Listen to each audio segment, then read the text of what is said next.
प्रसिद्ध चित्रकार सुमेश नंदा की यह कहानी असल में मैंने पिछले बरस लिखी थी। दिल्ली में उनके चित्रों की प्रदर्शनी लगी थी। हफ्ते भर रोज किसी न किसी पत्र में सुमेश नंदा की कला की आलोचना होती रही। बड़े समझदार लोग यह प्रशंसात्मक आलोचना करते थे।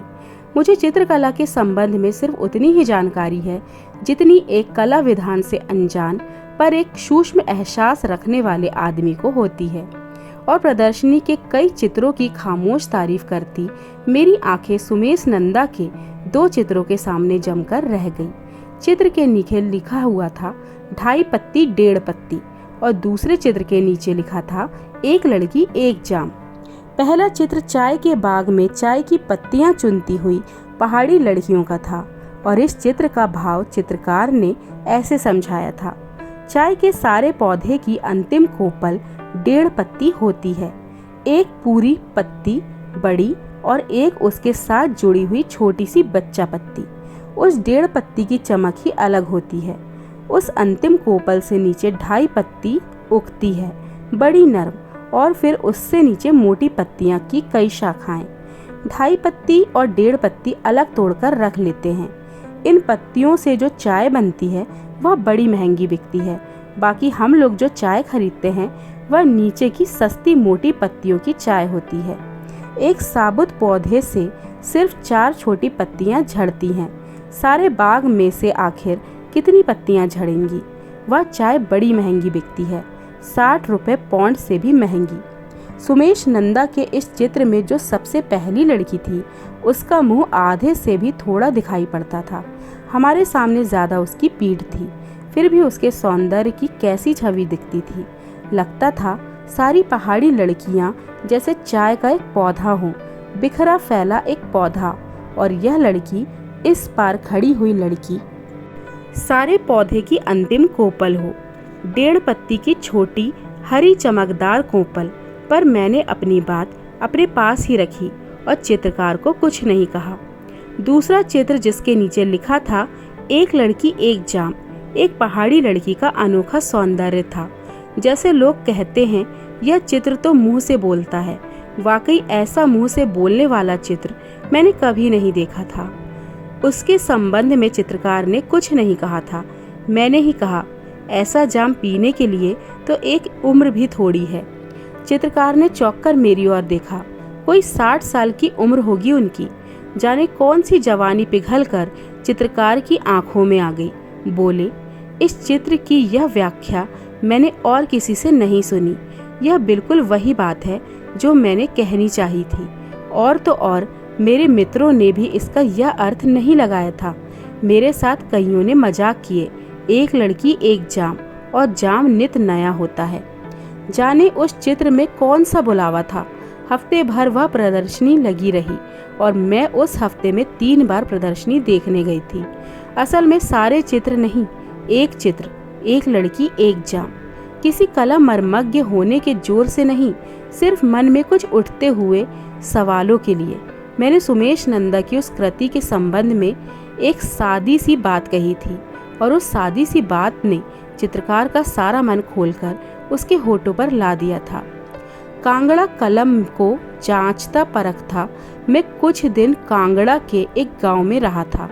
पालमपुर चाय के बाग अधिकतर दूरी पर नहीं थे। यह चित्र 2.5 पत्ती 1.5 पत्ती मैंने वहीं बनाया था। यह लड़की जो इस ओर खड़ी है, ध्यान से देखना, वही लड़की है जिसे दूसरे चित्र में मैंने लिखा है 1 लड़की 1 जाम। यह तो मैंने आपके कहने से पहले नहीं पहचाना था, पर पहले दिन ही यह चित्र देखकर मुझे लगा था जैसे सारी लड़कियां चाय का एक पौधा हों और यह लड़की उस पौधे की सबसे ऊपर की कोपल हो, छोटी, हरी और चमकदार। सुमेश नंदा की बूढ़ी आंखों में फिर एक जवान चमक आई और उन्होंने कहा, अब तो मैं और विश्वास से भर गया हूँ। तुमने यह बात अपने अधिकार से मुझसे निकलवा ली है। तुमने मेरे दोनों चित्रों के जैसे अर्थ दिए हैं। मेरी कहानी सुनने का तुम्हारा अधिकार हो जाता है। पहले किसी ने मुझसे यह बात नहीं सुनी। मैंने इस लड़की को टूणी कहकर बुलाया था। इसका नाम पूछने का भी कष्ट मैंने नहीं किया।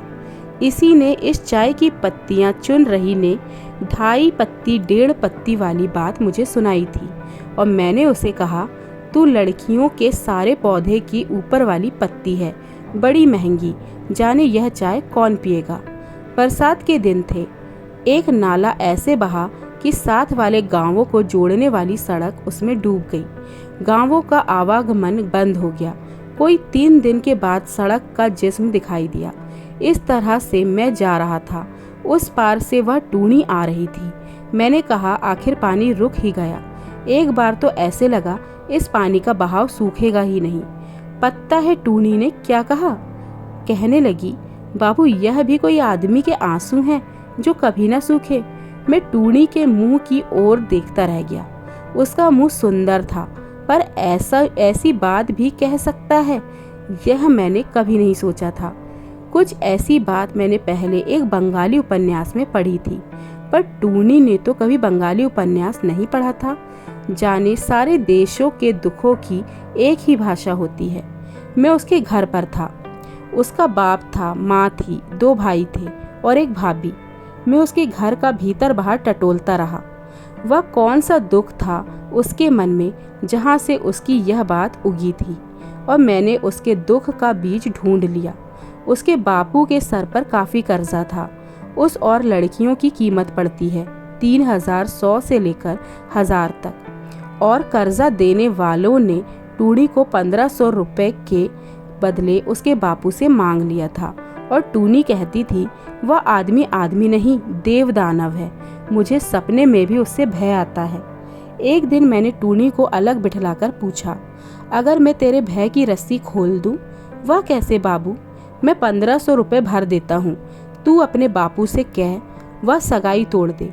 कोई और लड़की होती जाने मेरे पैरों को हाथ लगाती, पर उस टूनी ने सीधा मेरे दिल पर हाथ डाल दिया। कहने लगी, और बाबू तू मेरे साथ विवाह करेगा? कभी मैंने कहा था, टूनी तू चाय के पौधे की सबसे कीमती पत्ती है, यह चाय कौन पिएगा? और आज टूनी ने अपने प्राणों की पत्ती से मेरे लिए वह चाय बना दी थी।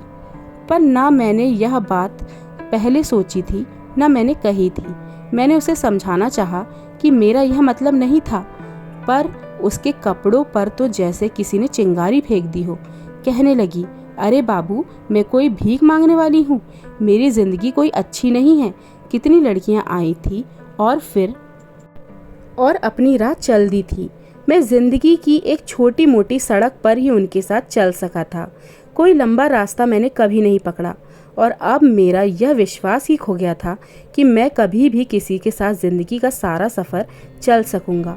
मेरी ज़िंदगी में बड़ी तपश है, तू पी नहीं सकेगी, यह मुँह जल जाएगा।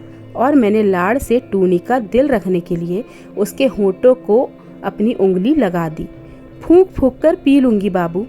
यह जैसी बात मैंने सुनी और वह जैसा टूनी का मुंह मैंने देखा, मुझे लगा यही टूनी है, यही टूनी जिसके साथ मैं ज़िंदगी का सारा रास्ता चल सकता हूँ। अपने और उसके फैसले को मैंने चांदी के रुपए की भांति फिर ठनका कर देखा। मैंने कहा, तुझे पता नहीं पहले कितनी लड़कियां मेरी ज़िंदगी में आ चुकी हैं। हर लड़की को मैंने शराब के एक जाम की तरह पिया, और फिर एक जाम के बाद मैंने दूसरा जाम भर लिया। टूनी हंस दी, कहने लगी, क्यों बाबू तेरी प्यास कभी नहीं मिटती? मैंने कभी कुछ ऐसा नहीं कहा था कि टूनी फिर बोली, अच्छा एक वादा कर ले बाबू, जब तक मेरे दिल का प्याला खत्म ना हो जाए तू उतनी देर किसी दूसरे प्याले को मुंह ना लगाएगा। मुझे लगा मैंने आज तक जितने भी जाम पिए थे वे जिस्मों के जाम थे, बिल्कुल जिस्मों के जाम। उनमें दिल का जाम कोई नहीं था। अगर होता तो शायद जब तक उस प्याले की शराब खत्म ना हो जाती मैं दूसरे प्यालों को मुंह न लगा सकता, और शायद दिल के प्याले में से शराब कभी खत्म नहीं होती। मैंने अपने फैसले का रुपया ठनका कर देख लिया। टूनी का फैसला तो था ही खरा। टूनी के माँ बाप ने हम दोनों का फैसला मान लिया और मैं रुपयों का प्रबंध करने के लिए शहर में आ गया। सुमेश नंदा ने जब अपनी यह कहानी आरंभ की थी उस समय 8 बजने वाले थे। 8 बजे प्रदर्शनी खत्म हो जाती थी, इसलिए कमरे में से चित्र देखने वाले लोग लौट गए थे और नया कोई आने वाला नहीं था। कहानी भंग नहीं हुई थी, पर कहानी को यहाँ तक पहुँचाकर चित्रकार ने स्वयं ही अपनी खामोशी से उस कहानी को खड़ा कर लिया। मैं चित्रकार को देखती रही, खड़ी हुई कहानी को देखती रही। चित्रकार जैसे एक समाधि में डूब गया था। चपरासी प्रदर्शनी के कमरे का दरवाज़ा बंद करने के लिए बाहर दहलीज़ों के पास आ गया था। मैंने हाथ के इशारे से उसे खामोश रहने के लिए कहा और इंतज़ार करने लगी, शायद यह खड़ी हुई कहानी कोई कदम उठा ले। चित्रकार की बंद आंखों से आंसू टपकने लगे। शायद उस पानी ने कहानी को बहाव में डाल दिया। मैं जब रुपए लेकर वापस गया, किस्मत ने मेरा जाम मेरे हाथों से छीन लिया। क्या बाप ने टूनी का जबरदस्ती ब्याह कर दिया था?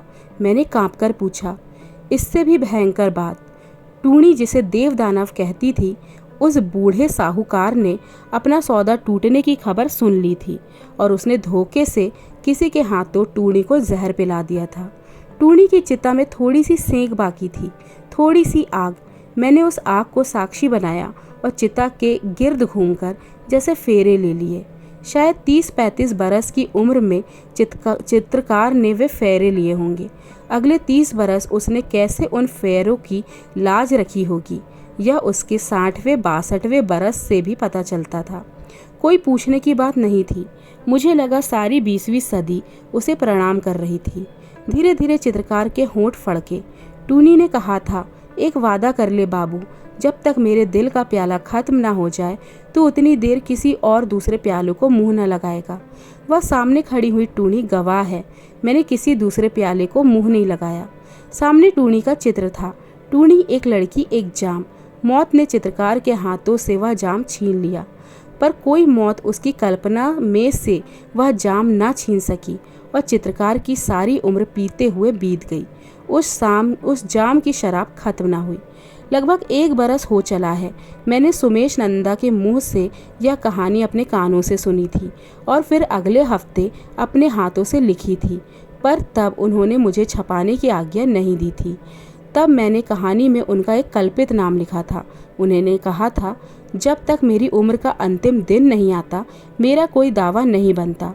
इस जाम को पीते हुए मुझे उम्र का अंतिम दिन भी खत्म कर लेने दो, फिर इस कहानी को छपाना, अभी नहीं, और तब बेशक मेरा नाम भी बदलकर ना लिखना।